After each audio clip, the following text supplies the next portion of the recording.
সরকারের যে কোনো নীতি বা কৌশলপত্র অবশ্যই বাংলায় হতে হবে বলে জানিয়েছেন প্রধান উপদেষ্টার বিশেষ সহকারী ডক্টর অধ্যাপক সাইদুর রহমান। প্রথমবারের মতো পরিবার পরিকল্পনা কৌশলপত্র প্রকাশনা অনুষ্ঠানে তিনি কথা বলেন।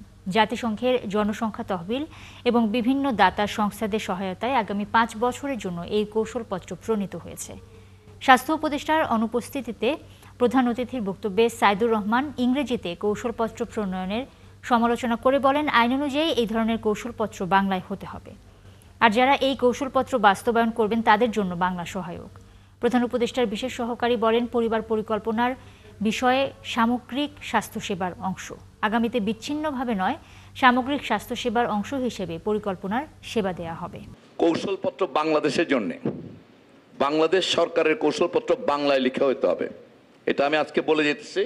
আপনারা এটা লিখিত রাখবেন, এরপর থেকে যেই তৈরি করেন সরকারের কৌশলপত্র বাংলায় হতে হবে। এটা ইংরেজিতে এটার অনুবাদ হইতে পারে, একদম স্পষ্ট নির্দেশনা আছে। এটা খুবই বড় ধরনের ভায়োলেশন, আই রিপিট, এটা বড় ধরনের ভায়োলেশন। সরকারের কোনো কৌশলপত্র এই বিদেশি ভাষায় লেখা হতে পারে না।